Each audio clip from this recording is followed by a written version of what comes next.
A tall-robed male figure stepped out of the crowd and walked toward a waist-high table. "I am your vessel."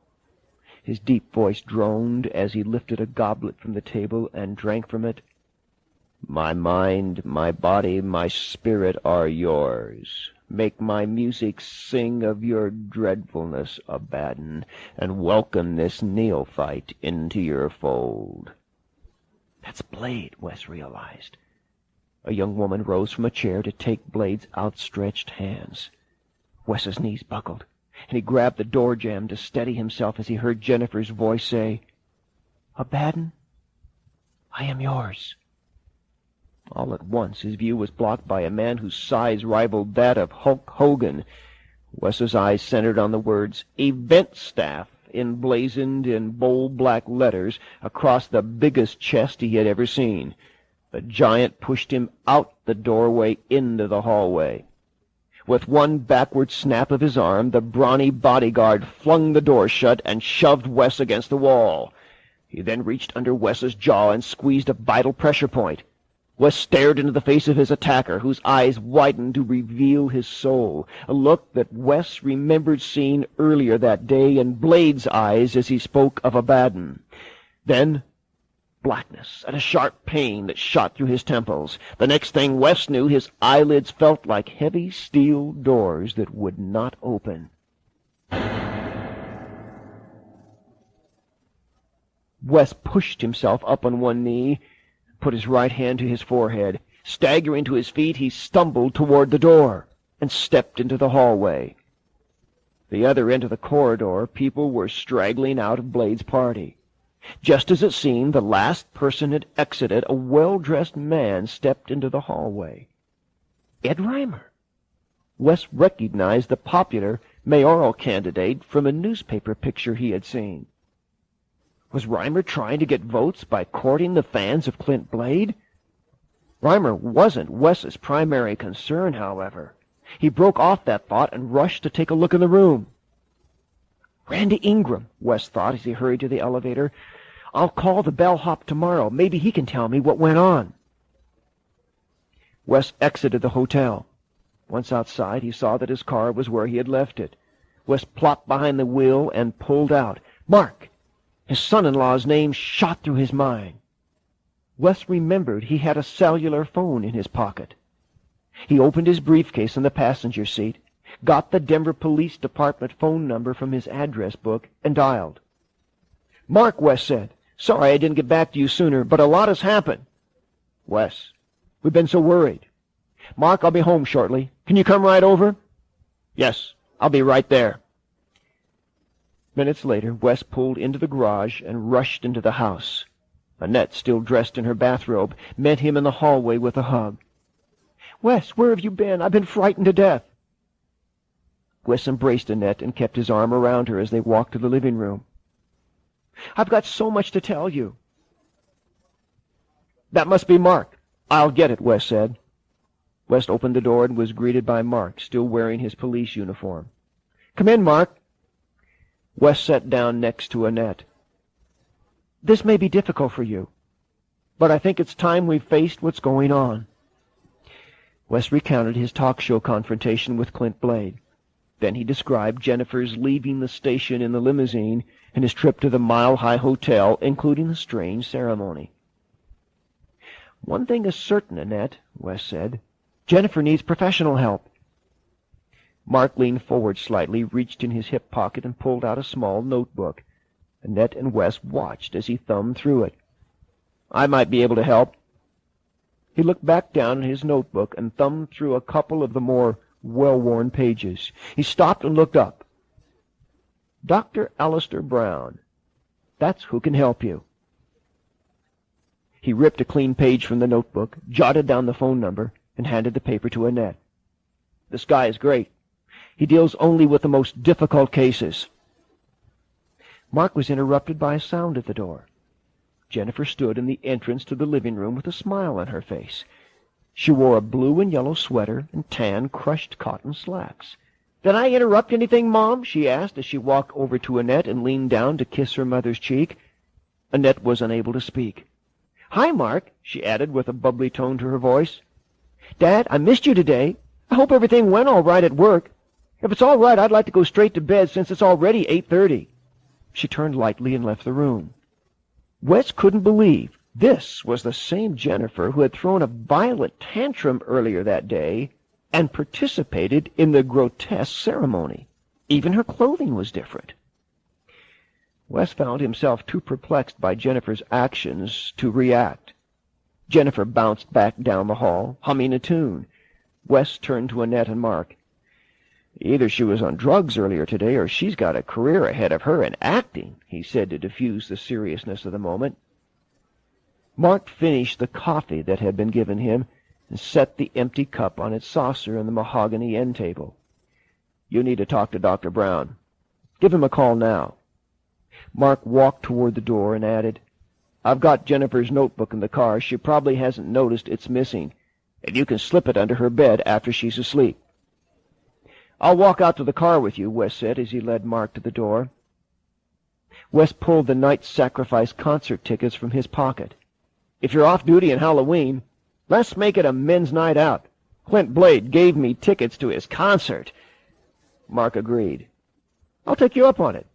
Since I've been serving on the Occult Crime Task Force, I've been meaning to check out Night Sacrifice firsthand. From what I've heard, they are the worst of the worst."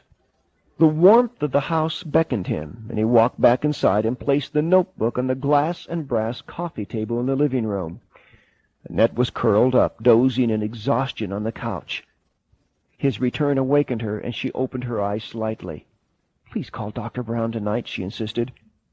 "Mark said to make an appointment to talk with him, and that will make me feel better." Wes sat down on the couch and picked up the phone. He dialed Dr. Brown's number. "Brown residence. May I help you?" a male voice said. Wes assumed the doctor himself had answered. "My name is Wes Bryant. I manage radio station KVCE. Yes, I've listened to your program." "Police officer Mark Reynolds gave me your name. I apologize for calling so late." Dr. Brown laughed. "I'm aroused at all hours of the night, and if Mark said it was important for you to call, that's good enough for me. Mark and I have known each other since seminary days."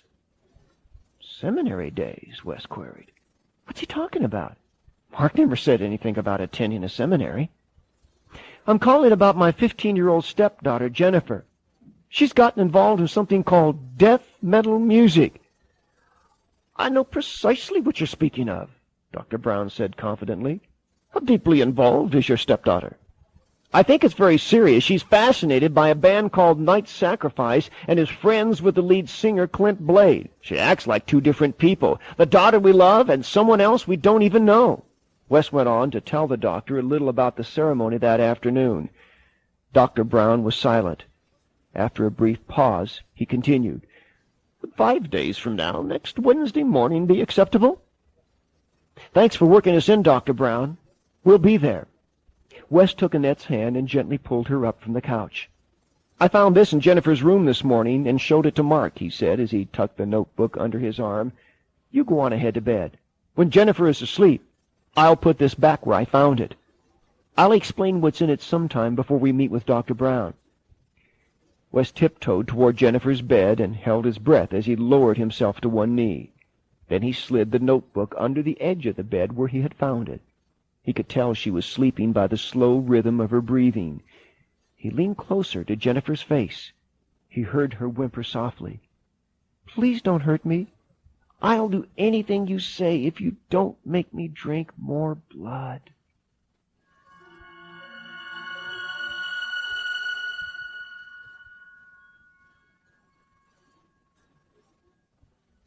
It was 6:43 a.m., Wednesday, October the 15th.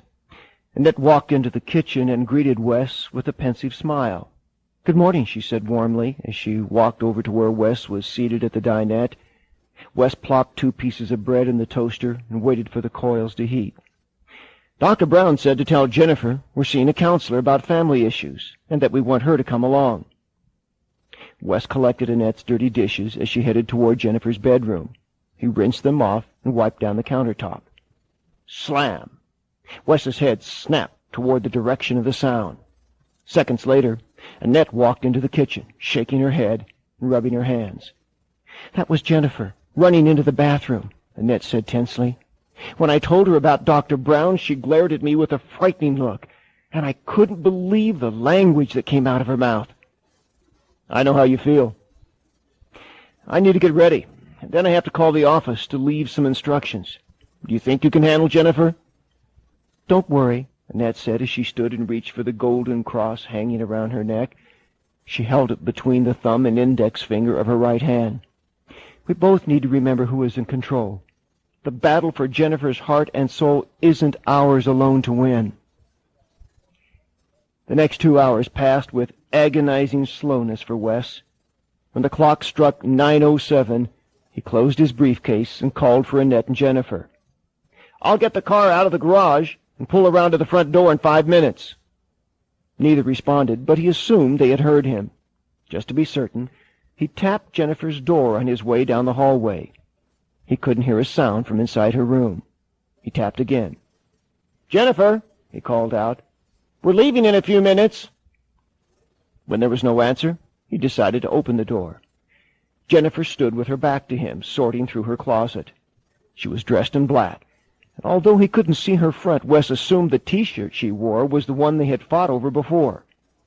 Suddenly Jennifer whirled around. "Dad, you startled me.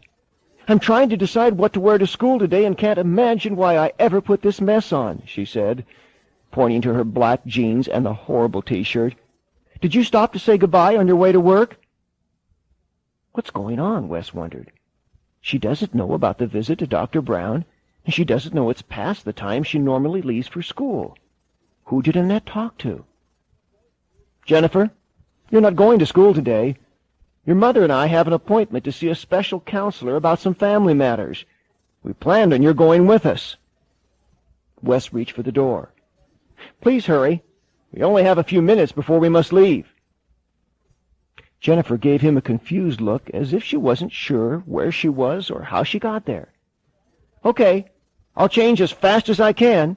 Just let me go to the bathroom first," she said, rushing past him and out the door. As she did, Wes glanced around the room and noticed the blue spiral notebook lying on the bed. "Glad I got it back in here last night so she wouldn't know I had taken it," he thought.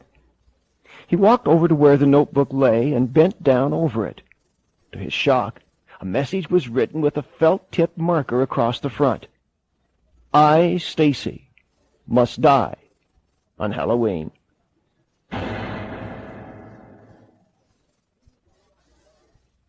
"We're here to see Dr. Brown," Wes said to the receptionist.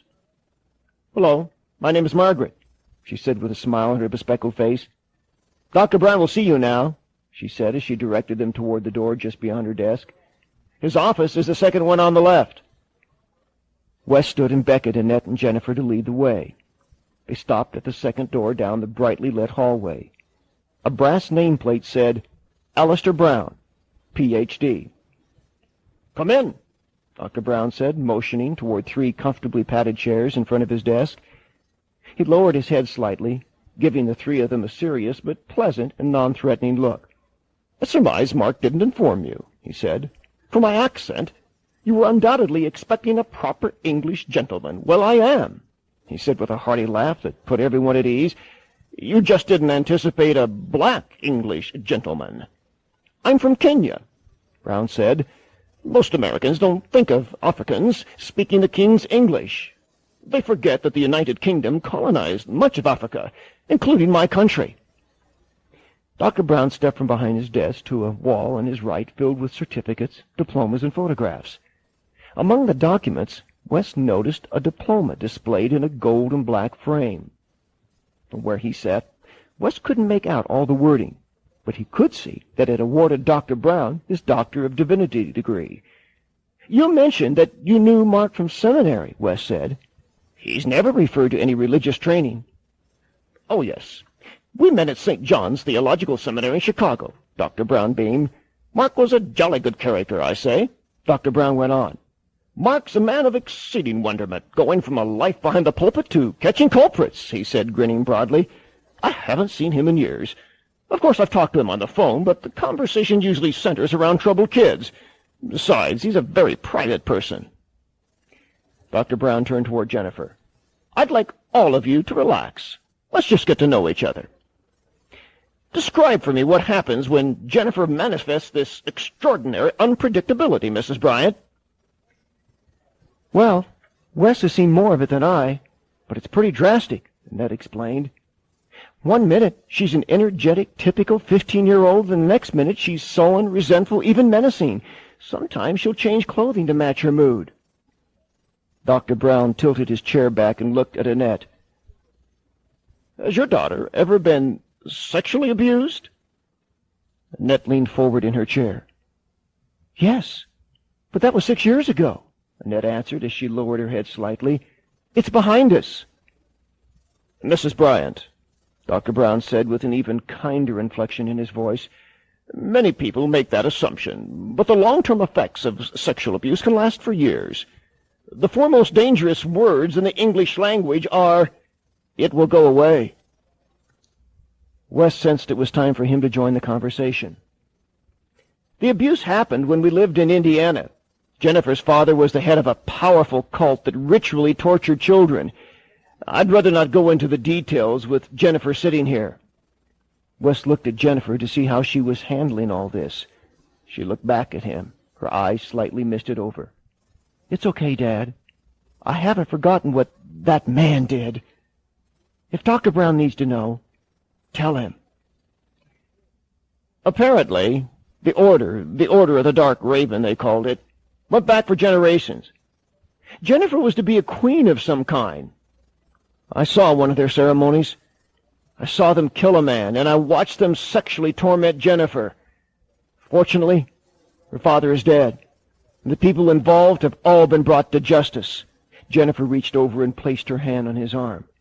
Suddenly, Jennifer's hand tightened until the sharp fingernails made him wince in pain. Her body stiffened and her voice lowered a few octaves as she uttered, "You can't keep Stacy alive." For a few moments, everyone was silent. Now Dr. Brown can observe for himself the behavior Annette and I have witnessed, Wes thought. Are you the persecutor or the host? Do you regulate the others? Dr. Brown calmly asked. Jennifer gazed straight ahead. Her eyes appeared dull and lifeless, and her body was rigid, on guard. She kept clenching and unclenching her fists until her expression remained fixed. It seemed as though she had left her body. "I don't know what you mean by persecutor," the strained voice answered. "My name is Patricia, and you're right. There was too much pain, so I had to keep things quiet on the inside. I persecute any altar who makes trouble, to keep us all safe. They told us if Stacy dies, the rest of us can live. Besides, if I cooperate with you, you'll kill all of us. We went through too much suffering to become who we are." "I don't want to destroy any of you," Dr. Brown said. "The truth is, you've been programmed to kill Stacy. There may be many of you in the family system inside Jennifer's head, but you have only one body, Jennifer's body. Stacy lives in that body, and if you kill her, you will all die. The cult knew someday Jennifer might be free. That's why they've cued someone inside you to kill Stacy, to make certain that all of you die. Patricia, I need to explain to Jennifer's parents what this is all about," Dr. Brown said. "It might be good for you to hear an outsider explain your inner world. Would that be quite all right with you?" "Go ahead," she answered Dr. Brown. "I'll just sit here and listen in case you get something wrong." "Splendid," Dr. Brown said as he ran his pencil down the side of his pad, scrolling through his notes. "Now, Mr. and Mrs. Bryant, may I call you Annette and Wes?" he added with a sense of British protocol. "Please," Wes assured him. "Your daughter suffers from multiple personality disorder." "I'm not sure I understand," Annette inquired. She sat forward in the padded chair and looked directly at Dr. Brown. "Does this mean my daughter is insane?" "Dear me, no," Dr. Brown said with a broad grin. "Quite the contrary. Multiples are extraordinarily bright. Their brilliance allows them to develop many different personalities to protect themselves. My gracious, your daughter's condition proves she is highly intelligent." "I think I understand," Annette said with a serious look in her face. "When Jennifer went through her severe abuse, her mind couldn't cope with the trauma, so she created separate personalities to take the impact of the horror. That way the rest of her could go on living without remembering what happened." "Can you tell us what a persecutor or host is and who Patricia is?" Annette asked. "I understand," Dr. Brown said with a compassionate tone to his voice. "A persecutor or host is a dominant personality who supervises when the other personalities can come out and talk to us. Most persecutors have developed as a protection from heinous abuse. In some cults, certain personalities may have been forced to kill people. Jennifer's persecutor probably observed the most vicious aspects of your daughter's sexual abuse. She takes firm control of the other personalities, which we call alters, and keeps them quiet so they won't be abused anymore." "What do you mean when you referred to Patricia's family system?" Wes interjected. "Let me explain. Each of these represents the personalities that may exist inside Jennifer," Dr. Brown said as he pointed to some boxes he had drawn in a circular pattern with lines interconnecting them. "Each one has a designated function that relates to her survival. Most of the personalities should know about each other, but some may not be aware of other parts in the system. Let me share a few facts that may be helpful. Not all of the alters are like Patricia. Some may be male. Others could take on animal names or refer to themselves as inanimate objects. Some may be good and helpful, others evil and even violent. Then there are oppressive supernatural states." "What are they?" Wes asked. "They are the most dangerous," Dr. Brown answered seriously. "Actually, they aren't alters at all. I don't know how this will sit with your religious beliefs, but as you know, I attended seminary," he said. "Where I come from in Africa, we refer to them as demons." "Demons!" Wes exclaimed. "Are you saying Jennifer might need an exorcism?" "I'm just presenting all the possibilities we might encounter. Through specific rituals of torment, the cult programs or creates an alter personality that will do its bidding later. A cue provokes response. Then, when the victim sees a certain symbol or cue, he or she will act out the programming. The cult waits until the right time, then mails a letter with that symbol, the cue, which stimulates the victim to act out what he or she has previously been told to do." Wes shook his head in disbelief. "You're telling us that the effects of Jennifer's past abuse weren't over when she was freed from her torturers? That they planned this whole scenario back then?" "That's right," Dr. Brown affirmed.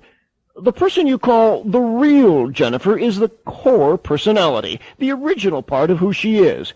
The core of Jennifer might not know anything about the alters. When an alter takes over, she may lose track of time and come to her senses later, oblivious to what happened in the meantime." "Patricia, how do you feel about our time together?" Dr. Brown asked. Jennifer's blank expression faded, and a frightened look spread across her face. "Patricia? Who's that?" "My name is Stacy." "How old are you?" Dr. Brown asked Stacy. Stacy wiped her nose on her sweater sleeve. She took several quick, deep breaths and said, "I'm only 7. Why do they do bad things to me? I didn't do nothing wrong. If I was a bad girl, they should spank me. But I did everything they wanted me to do." "Who wants to kill you?" Dr. Brown asked Stacy. Stacy shook her head. "I can't tell. A lady named Patricia said I shouldn't." "We need you to tell us," Annette said, joining the plea. Stacy broke into sobs. "Lilith wants to kill me," Stacy blurted out. "Lilith," Dr. Brown said. "Not Lilith. Lilith. I'm sure that's who she's referring to. It's a mythical name that comes from Jewish occult mysticism known as Kabbalism. According to Kabbalistic legend, Lilith was Adam's first wife in the Garden of Eden. She eventually left him for a demon mate, and tradition holds that Lilith killed newborn babies. Suddenly, Wes saw Jennifer's body lunge toward Dr. Brown's desk. Quickly, Brown hurled himself toward her. For a moment, the two grappled until Dr. Brown held his sharp-pointed letter opener high in the air. "Which altar tried to seize this?" he demanded to know. "I am Lilith," a voice screamed as her face twisted into a grotesque snarl. "And I've decreed that Stacy must die. You have no right to interfere. Stacy was created to bear the pain of All Hallows Eve, but you," she spat in Wes's direction, "you intruded. Now she is of no further use to us. She must pay the price for her treason to Abaddon." "What is the price of treason to Abaddon?" Dr. Brown demanded. Lilith sank back in her chair like a snake recoiling. "The price of painful transformation," Lilith answered. "She must learn that the pathway to pleasure is pain." "What's she talking about?" Wes asked Dr. Brown. "Some cults cause their victims to split into multiple personalities by subjecting them to intense pain and pleasure at the same time," Dr. Brown explained. "That's why Jennifer was sexually abused in such a brutal way. When sexual stimulation is combined with intense anguish, the psyche can't handle the conflicting neurological responses. The mind goes into denial and devises a separate personality to experience the conflict. Jennifer doesn't remember what happened to her at the age of 7, but Stacy does." "Very good, Dr. Brown," Lilith said as if gloating. "But you're assuming our use of this body has ended." "Are you suggesting you have continued to perform rituals on Jennifer?" Dr. Brown inquired. "Most certainly, my naive Dr. Brown. The appropriate triggers were implanted long ago. When we summon her now, she has no choice." "Dr. Brown," Wes asked, "is Lilith saying that Jennifer is still being abused?" Dr. Brown hesitated before he answered. "I'm afraid so." "That's impossible," Annette cried. "She hates everything her dead father stood for. And if she were still being molested, she would tell me about it." "That's right, Mrs. Bryant," Dr. Brown agreed. "She would, but there may be another part of her that has been summoned to ceremonies." Lilith stared straight ahead, then blinked. Her pupils dilated, and a confused look crossed her face. "Jennifer?" Dr. Brown inquired. "My God, she's back," Wes realized. Jennifer smiled at Dr. Brown and mumbled, "I'm hungry all of a sudden." She turned to Wes. "I know how important this meeting is to you, but could we please get something to eat as soon as possible?" Dr. Brown rubbed his chin as if in serious thought. "You're probably wondering what we should do next. At this stage, it's best that we all act as natural as possible. We need to find out how Clint Blade is involved in her life and if his presence will help unlock the complexity of her system. Don't scare him away. He's crucial to her triggering and her ongoing abuse. This time, we'll use him to our advantage. Something is stirring up her dissociative system.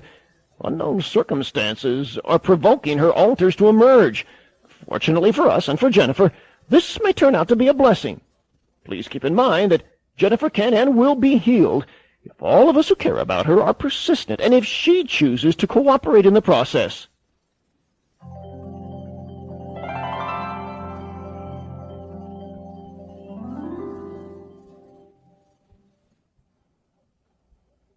When they arrived home, Wes went to his study and gathered some papers for his briefcase.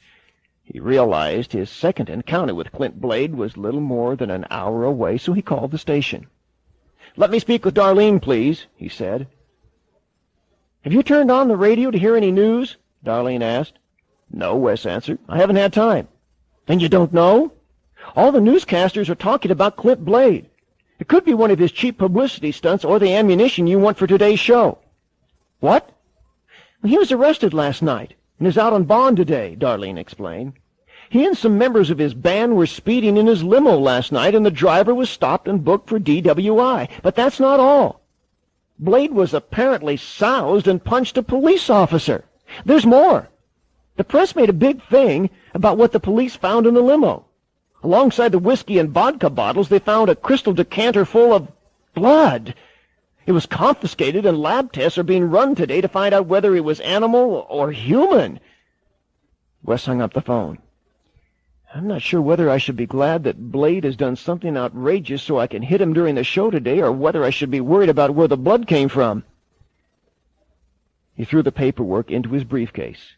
Just as he opened the door to his car, he thought of Randy Ingram, the bellhop at the hotel. If Randy Ingram saw something unusual, he can give me some additional ammunition to fire at Blade. As Wes pulled out of the driveway, he dialed the Mile High Hotel on his car phone. "How may I direct your call?" a polite but dispassionate voice asked. "I'm trying to locate one of your employees," Wes said. "Randy Ingram." "What department, please?" "He's a bellhop." "That would be guest services. I'll connect you with Mr. Landorf, his supervisor. One moment, please." "Landorf here. What can I do for you?" "I was in your hotel last Friday. I wanted to speak with one of your employees, Randy Ingram." "I'm afraid you can't speak with Mr. Ingram." Wes shot back. "Just tell me why I can't speak with him." Landorf paused and answered, "Mr. Ingram's employment has been terminated. He failed to show up at work on Monday without notification or permission, and we haven't heard from him since." "There isn't much time to prepare for today's show," Darlene yelled as Wes rushed by her door en route to his office. Darlene pointed to a file folder on his desk. "That's the latest on Blade," she said. "Ross has checked out everything he could find. I glanced at it. It's just more of the same." As Wes settled into his chair, he realized that what he might learn about Blade in today's show could have a bearing on Jennifer's recovery. Is he just an entertainer? Or does he have some connection to the Order of the Dark Raven? Wes wondered. Wes closed his eyes to rest and recuperate from the stress of the day. Within minutes, his mind floated away to sleep. Strange images drifted in and out of his mind. He was seated amid a sea of people, all dressed in black and screaming as if in torment. Darkness enveloped the surroundings, except for a narrow beam of light that pierced the darkness and moved in a serpentine fashion. Hideous flying creatures with claws and blood-drenched fangs hovered and then swooped down on him like eagles dive-bombing prey. In the obscure light of his dream, Wes jerked from side to side, dodging the airborne monsters. Then the creatures increased in number and ferocity and plunged closer. Their claws ripped into his flesh, drawing streams of blood that flowed down his face and arms. Wes couldn't force his mind back to consciousness. The most horrifying of the beasts zoomed directly at him. Its hungry mouth gaped wide, emitting a howling shriek. Larger and larger, its ghastly skull-like head loomed, ready to swallow Wes and shred him with its fangs.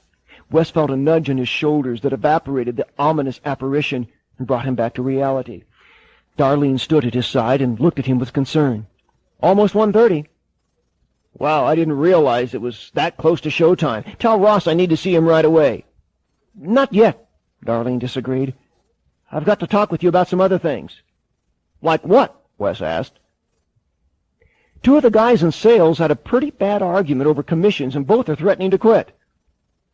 "What else?" Wes said, exasperated. "We're having intermittent transmission problems." Wes shouted, "Get Hank Overstreet in here right away." Wes waved his hand toward the door to tell Darlene to hurry. "Anything else wrong?" he added. "Seems like Blade's show today has brought on all kinds of problems." Darlene started out the door, then turned around. "I wasn't going to say anything about it, but Leslie had something strange happen about an hour ago. A well-dressed man stopped by to see you. She told him you weren't in yet. He left, but said something peculiar. He said to tell you that the executive was here." "Executive? With what company?" "He didn't say." Leslie was spooked by the whole thing. She said his eyes were so eerie she couldn't even look at him. Hank Overstreet opened the door and greeted Wes, explaining, "Our transmitter at the tower on Outlook Mountain isn't getting a clear signal. They think some construction may have accidentally severed underground lines and overloaded the system." "How long will this last?" "We should be all right in 10 or 15 minutes, Overstreet said. "By the way, I checked that TV monitor again this morning. No need to worry now." Wes straightened his tie and took a deep breath. With the file and blade in his hand, he headed toward Studio A. He passed Darlene's office and smiled as she gave him a thumbs-up sign. Wes heard a commotion in the hallway. He saw 2 uniformed police officers standing beside Clint Blade, who wore a mocking smirk. "I brought along a couple of friends to keep an eye on things today," he said sarcastically. "Thanks, officers," Wes said as Blade grunted in disgust and walked into the studio. Blade sauntered over to the chair. "I understand you've had a few problems at KVCE today," he said tauntingly. He'd know about the transmission difficulties if he'd been listening to the radio, Wes thought. But is that all he's referring to? "A friend of mine stopped by the station earlier today. He told me things were pretty unsettled around here," Blade added. "He left a message with your receptionist." Wes glanced at the large, white-faced wall clock. He turned to Ross. "Check the board to see that everything is set properly, while I glance through this file one last time, and please stay here a few minutes until the show is off and running." 5, 4, 3, 2, 1. "I'm Wes Bryant, General Manager of KVCE, and I don't normally sit behind this microphone. If you are a regular listener of Ross Benson's show, you know why I'm here. Clint Blade, lead singer for the death metal band Night Sacrifice, is our special guest," Wes said. "Today he's back to face some unanswered questions, and if you've heard the news reports this morning, you know he's got some new questions to answer. The number to call and give Blade a slice of your mind is 55-VOICE. Wes pushed in the show's opening card. Dead air. Nothing. No opening jingle music was heard, and the routine disclaimer card didn't play, reminding viewers, the views of our audience are not necessarily those. Silence. In that awkward moment, Wes wondered if the employee problems, the loss of the signal, and the failure of equipment might be related to Blade and the strange visitor who called himself the executive. He instinctively turned on his microphone and from memory gave the disclaimer. Next, he grabbed a Western Cattleman's Restaurant spot card, stuck it in a backup cart machine, and hit the on button. Ross pointed to a cart labeled Night Sacrifice Music, and Wes followed the restaurant commercial with pre-taped recordings of Clint Blade's brand of music, incomprehensible snarling, accompanied by a schizophrenic rhythm. Wes reached for the volume control on the Night Sacrifice music channel and slowly moved it downward to fade the sounds of the band as he opened his and Blade's microphone. "Want to tell our audience what this unintelligible ditty is about?" "You asked for it," Blade warned. "The lyrics say, 'Lord of Destruction, Lord of the Pit, we welcome you forth from the grave. Abaddon servants, perdition's doomed souls, we sip the elixir you crave." With that, Blade broke into a menacing laugh. Wes had kept the cart playing so the music of Night Sacrifice could faintly be heard, lending an ominous mood to Blade's recitation. He finished fading the music and asked, "Just who is Abaddon? Is he a myth, a legend, an illusion? What?" "He is death, and he is beautiful," Blade answered as he pulled back his cycle jacket and thrust his chest forward. "Whatever he is, he's hideous," Wes commented, and then realized the audience couldn't see the creature. For those of you listening, this is a little hard to describe. Blade's T-shirt has a colorful, intricate picture of a hybrid creature that has the body of a dog. Blade butted in. "He's also got claws like an eagle, and he flies. That's why his wings are spread. Better watch out, Bryant. He might swoop down on you any time." "My dream," Wes remembered. "That's the creature I saw outside my bedroom window, and again today when I dozed off in the office."